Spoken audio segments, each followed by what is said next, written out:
e que tem ali um personagem-chave que é o presidente da Câmara, Hugo Motta. Hoje, a Câmara dos Deputados, com a anuência do Hugo Motta, determinou que na próxima segunda-feira vai votar o requerimento de urgência do projeto que suspende o decreto com as novas regras do IOF. Esse decreto foi publicado ontem pelo governo Lula. Essa decisão foi tomada hoje na reunião de líderes, né? Foi encabeçada pela oposição, mas o presidente da Câmara acatou essa decisão. Ao mesmo tempo, o presidente da Câmara traz uma proposta de que os deputados possam acumular a aposentadoria, né? Então, por exemplo, um deputado que já tem uma aposentadoria como parlamentar, mas ainda atua como parlamentar, que ele acumule a aposentadoria com o salário.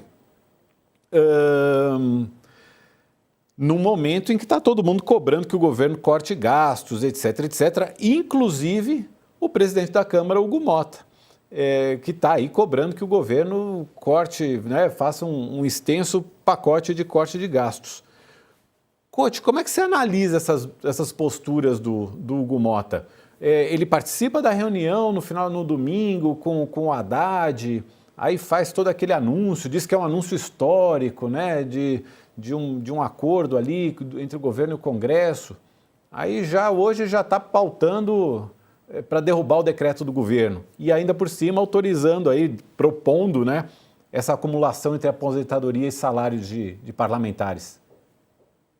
Você vê aí toda a hipocrisia desse Congresso que nós temos aí. A gente fala muito do governo, dos problemas do governo, e fala muito pouco do Congresso. Não é só porque é um Congresso fisiológico, conservador, o pior que nós já tivemos aí nos últimos 50 anos, mas é que eles só fazem tudo em benefício próprio. Isso que você acabou de falar, essa notícia, para mim é a notícia mais importante do dia. No meio dessa história toda, IOF, de cortar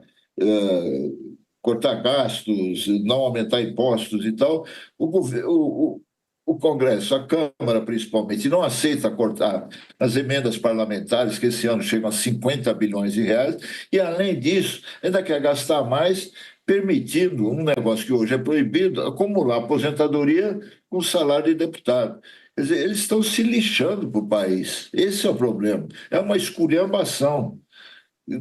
E muda, né, de um dia para o outro, parece biruta de aeroporto. Parece que houve uma interferência nessa mudança dele do ex-presidente da Câmara, que ajudou a elegê-lo, o Arthur Lira. Né? Ele teve, parece uma influência forte do Arthur Lira para mudar. Ele, de repente, virou líder da oposição.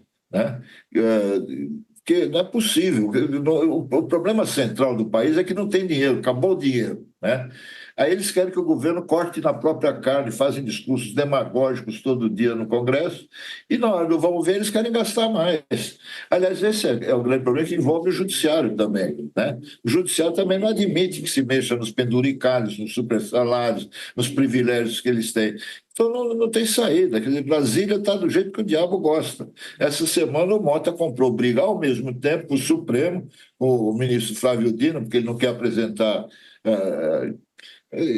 abrir a caixa preta das emendas parlamentares, e com o governo agora com a questão do IOF, aí, de marcar essa reunião de emergência para segunda-feira. Está tudo muito mal parado. Tem razão o Lula quando ele falou aí que há um clima generalizado de mal-estar, né? E isso se reflete em tudo. O Congresso, nós falamos do governo e da oposição, né, que não tem projeto. Qual é o projeto da Câmara, do Congresso Nacional? É só fazer tudo, legislar em causa própria. Tudo que eles fazem é só isso. A minha questão é o que a Câmara fez, ou o Congresso de uma forma geral, Câmara e Senado, o que eles fizeram esse ano? Estamos aí no dia 12 de junho, até agora não vi nada. Deixa eu chamar para a nossa conversa o economista e professor da Fundação Getúlio Vargas, Lauro Gonzalez. Lauro, tudo bem? Boa tarde. Obrigado por estar aqui com a gente. A gente está só sem o áudio do professor Lauro. Em algum lugar tem que apertar um botãozinho. Vamos ver agora. Eu ouvi. Lauro. Tudo bem, pessoal? Estão me ouvindo? Agora sim, perfeitamente. Sim. Obrigado por Não estar era eu, hein? O meu Obrigado por botão estar aqui aqui com estava a gente. apertado. Obrigado por estar aqui com a gente. Laura, a gente vinha falando, professor, sobre essas medidas do governo que vão e que voltam e negocia com a Câmara, e agora a Câmara quer derrubar o decreto do IOF, que já modificava o decreto anterior, fruto de uma negociação entre governo e parlamento, e aí o governo edita também uma medida provisória com elevação de algumas alíquotas de impostos. Eu queria ouvir a tua análise sobre tudo isso. Tem muita cobrança na sociedade, mas aí eu digo mais nos meios financeiros, talvez, e no parlamento, por um corte de gastos do governo, enquanto o governo está tentando arrecadar mais, está tentando salvar as contas pelo lado da arrecadação. Eu queria ouvir tua análise sobre esse pacote todo.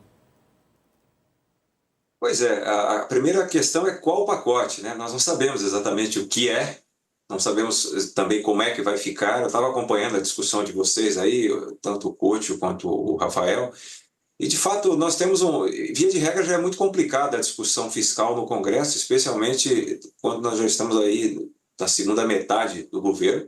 Em geral, ajustes que governos façam através do Congresso, com o apoio do Congresso, eles vêm em começo de mandato. Quer dizer, a essas alturas do campeonato já seria difícil em condições normais de temperatura e pressão.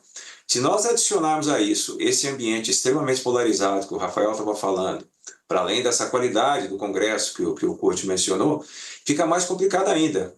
Basta verificar como é que foi a audiência do ministro Haddad lá no Congresso. Quer dizer, existe um espaço muito grande para a exploração política e pouca vontade de resolução e propostas concretas. Essa é uma primeira coisa. Eu fiquei extremamente surpreso quando, há alguns dias, tanto o Alcolumbre quanto o Mota disseram que era preciso buscar soluções estruturais e foram muito vocais nesse sentido, falando da necessidade, por exemplo, de revisão de gastos tributários, porque tem muita coisa nessa discussão que é muito simbólica, sabe? Que é necessário fazer, mas que é simbólico, que os números não são relevantes. E quando os números são relevantes, e também quando não são, a bem da verdade, essa discussão é eminentemente política. Me incomoda muito quando os economistas, colegas, enfim, acabam discutindo tudo como se fosse uma questão de planilha. E não é só uma questão de planilha, conforme vocês muito bem colocaram aí. Se trata de uma discussão eminentemente política. Se a gente olhar... Porque na planilha é muito fácil isso tudo ser cortado. Por exemplo, se a gente fizer uma conta aqui de padaria, os gastos tributários são hoje cerca de 800 bilhões por ano. 5% de corte disso dá 40 bi por ano, o que já significa algo superior ao que o governo precisa economizar esse ano, ou próximo ao que o governo precisa economizar esse ano. Então, essas medidas, né, elas têm uma dimensão política, e cada item da planilha tem interesses por detrás, e o meu maior temor, inclusive como pesquisador de inclusão e políticas públicas de inclusão, é que, mais uma vez, os interesses difusos da população de baixa renda acabe perdendo em detrimento dos interesses organizados e que não conseguem abrir mão dos seus ganhos, por exemplo, através das renúncias fiscais que estão lá dentro desse bolo de 800 bilhões de gasto tributário. Eu vou chamar rapidamente um intervalo para você que está nos acompanhando pela TV a cabo.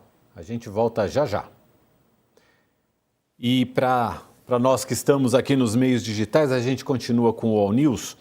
Laura, em cima disso que você mencionou, tem algumas lideranças dizendo que é preciso que todos os setores deem aí a sua dose de contribuição para esse ajuste das contas públicas, né? É claro que a gente tem uma questão grave de previdência, das isenções fiscais, da vinculação do orçamento, que compromete boa parte do orçamento com gastos obrigatórios, da questão do reajuste do salário mínimo, que impacta também fortemente nas contas públicas, né? A gente tem uma série série, as emendas parlamentares, a gente tem uma série aí de os super salários, uma série de itens a ponderar nessa discussão de contas públicas. Mas parece que são tantos itens e tantas forças aí antagônicas que chegar a um acordo é muito difícil. Exato, é preciso uma vontade política para fazer as coisas, né? Vocês discutiram muito bem anteriormente, aí sempre me incomodou muito o fato de que, especialmente no caso desse governo, o ônus do ajuste fiscal recai muito sobre ele, governo federal, sobre o executivo, enquanto o Congresso pousa, né, vamos dizer assim, pousa de bonzinho nessa história, né, e vira e mexe, eu vejo eventos aqui, eventos na Faria Lima, eventos patrocinados pelo mercado, no qual várias lideranças do Congresso vêm, todo mundo com um discurso muito afinado na direção do ajuste fiscal, mas sem vontade, sem capacidade de engajamento político algum para de fato fazer isso. Ok, isso faz parte do jogo, porém o próprio mercado não faz a mesma pressão sobre o Congresso que faz sobre o Executivo, e deveria fazer, se de fato tem interesse no ajuste das contas públicas, porque, de novo, eu repito, você mencionou vários itens aí, recentemente eu li uma espécie assim de os 10 mandamentos do ajuste fiscal, 10 itens mencionados, alguns, dentre eles os que você mencionou agora, Mauro, e cada um com um número ali do ladinho, quanto que podia ser economizado. Isso, quer dizer, esses números, né, estão lá na planilha. Agora, tirar esses números da planilha, tirar esses números do papel, demanda um esforço coordenado que envolve também o Congresso. E é preciso uma cobrança daí do mercado em cima do Congresso também. Senão essas coisas não vão para frente e vira esse jogo, ainda mais nesse ambiente polarizado no qual a gente vive.